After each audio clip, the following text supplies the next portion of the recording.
Today we're actually going to help you guys kind of perfect or help you put more leverage and power behind your hook.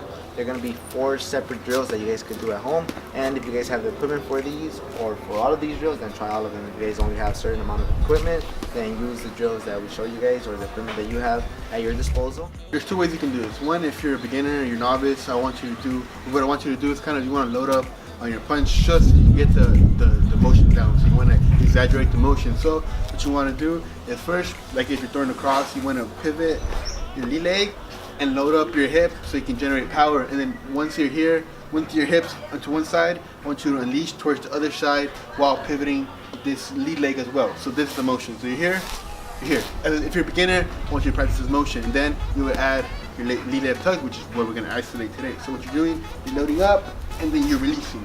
So what the pivoting does is helps you generate the powers through your hips, so allows you to make create more force when you make contact. And if you're more advanced, then you don't have to load up, and then just practice your left hook. Same thing, just kind of you're pivoting while you're throwing the left hook, which allows you to throw your hips and your lower body into the punch. So once you have the motion down, and since I kind of know a little bit more of the technique, I'm not gonna load up as I showed in the beginning. But if you're a beginner, I want you to load up and then just exaggerate the motion in the beginning so you get the motions down. But here I'm just gonna use my front leg to pivot, and what I'm gonna do, he's gonna hold the pad to the side here. What you should do is kind of keep it like right here, where like realistic someone's head. So you don't want to be pushing down here.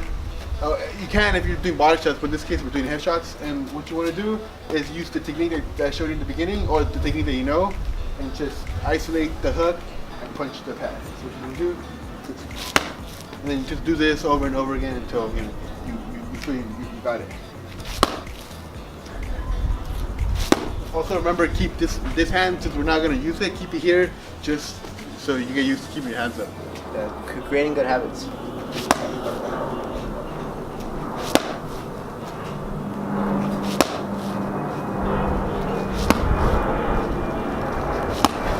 So I throw my hooks vertically, and you throw them horizontally. It's not like I'm doing it wrong, you're doing it wrong, it's just preference. So if you're doing it, if you throw them differently, then just throw them how you would normally throw them. So if you see me throw them vertically, don't think you have to throw them that way. Just whatever your preference is.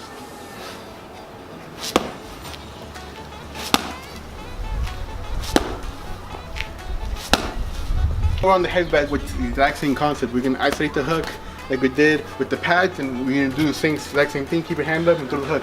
One thing to mention that I forgot to mention earlier, that I know I told you want to use your hips to generate power. The reason that is because when you're throwing the hook, since it's a looping shot, you want to stay closer inside the body, like if you're clinching.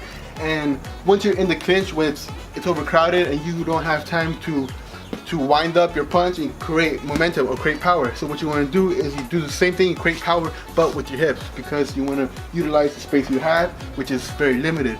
So he's trying to do the exact same thing, so he can't load up as well. He can't cock his hook back and release, because he will get countered because it's a small space. So what you want to do, pretend this is your body, pretend this is your opponent, and you're in the clinch, and you generate power on the inside because you don't want to load up and get countered.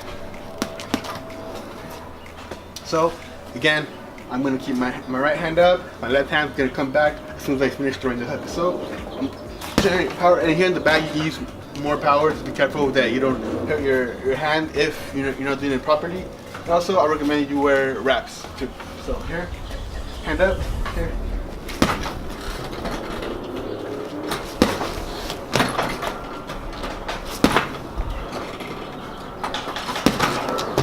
So for this drill that we're going to show you guys here, you guys will just need a medicine ball and of course a partner.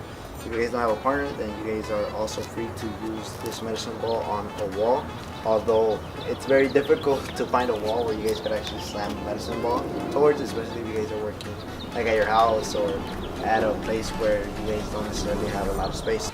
Okay, so since I'm standing at the southpaw, I'm actually moving my left side towards the right side, alright? This is where the force is actually generated, and from this position, like you mentioned, kind of like, you know, that's squishing the bug motion, right? That's where you release the energy to kind of come in with the hook with a lot of force, right? So again, generate the power, you know, squeeze the bug and release the force, right? Squeeze the bug and release the force. Boom. Right? Pretty much I exaggerated the motion just so you guys can see. But technically, you know, you come right here and you let it go. You release, right? You follow through with the motion with your hips, all right? Same thing as if I was throwing a hook as a southpaw fighter. I come in right here, and of course, I throw a shot, right? Same thing, exaggerating the motion. You don't necessarily have to add that little twerk in the lead leg, but of course, it actually does help, especially when you guys are learning early on, all right? So pretty much that's it, right? So same thing, left side, right side.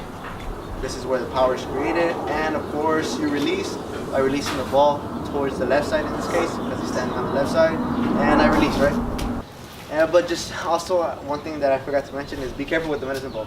Sometimes the medicine ball could be a little bit hard to control, and sometimes maybe your partner doesn't necessarily have the grip or the experience with the medicine ball, so make sure that you guys take this exercise very slowly, all right? The fourth and final drill involves the resistance band. It's the exact same concept as the other three. What you want to do is you want to put it on the surface, and you got to make sure that the level of the resistance band matches your shoulder. So if you're taller, you put it higher. If you're shorter, you put it lower, obviously.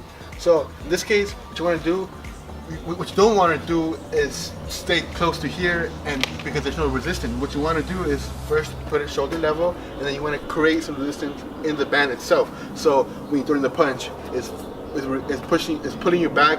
Of course, the definition of resistance. So what you want to do is you stretch it out until you feel like you can still throw a punch. And what you want to do, again, hands up, and this here, like I said, shoulder level, and you throw the hook with the exact same technique that you do in the other drill. You're pivoting and throwing at the same time. In this one, the whole video we haven't used it, but I always kept it up here because you want to create good habits.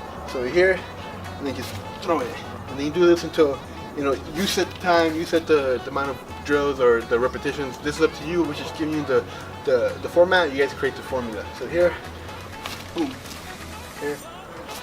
And that's basically it. It's pretty obvious, and it's kind of intuitive. So yeah, those are 4 drills that we think that will benefit your hook by isolating it and just drilling it over and over again. Like I said earlier, these drills we don't have specific repetitions or time. You guys don't have to do all of them. Like you said earlier, you can do one. If you already have the resources for one, then do that. But ideally, if you have the resources for all 4, and then do all 4. That's basically it.